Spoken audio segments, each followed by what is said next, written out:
Et pourquoi? C'est la question en fait qu'on doit se poser. L'homme est introduit sur la terre et Dieu lui donne un certain nombre de responsabilités. Vous voyez? Pourquoi est-ce qu'il n'y a que lui? Pourquoi lui il a précédé? Pourquoi il est arrivé avant?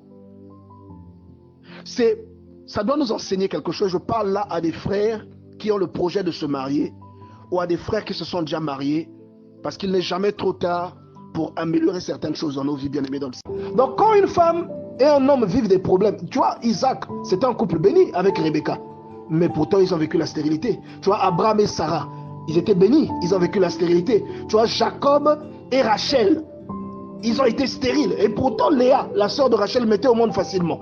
Mais Rachel a été stérile. Tu vois, jusqu'au jour où Dieu l'a exaucé. Et Rachel, elle a même menacé de se suicider en disant, Jacob, si je ne le mets pas au monde, je me tue. Jacob a dit, est-ce que c'est moi Dieu? Jacob aurait pu dire, je te répudie. Mais Jacob a prié et sa femme a mis au monde.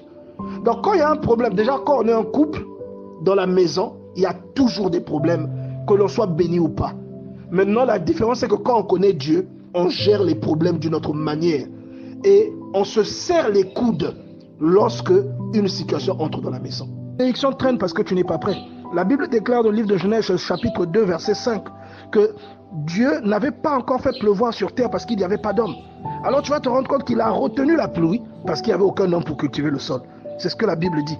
Donc il se pourrait que tu ne sois pas prêt, tu ne sois pas là où tu es attendu, tu ne sois pas à la maturité. Imaginez que lorsque Dieu a introduit Adam en premier, que Adam n'ait fait aucun effort, les préceptes que Dieu lui avait donnés, qu'il les ait rejetés.